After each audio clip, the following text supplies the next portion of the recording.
So I'm going to show you how to export a GeoLayers 3 project. You go ahead and click the finalize button over here.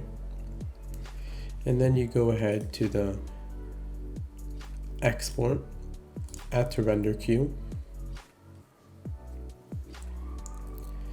And once you're in here, you want to take the original map comp, which is this, and you want to go over here and make sure it's H264, which will make it an MP4 file.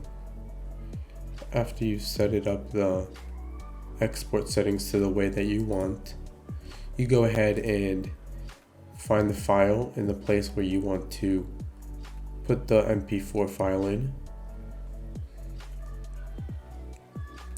Once you do that, you go ahead and click render.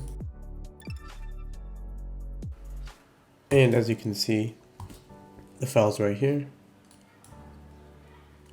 And there you go.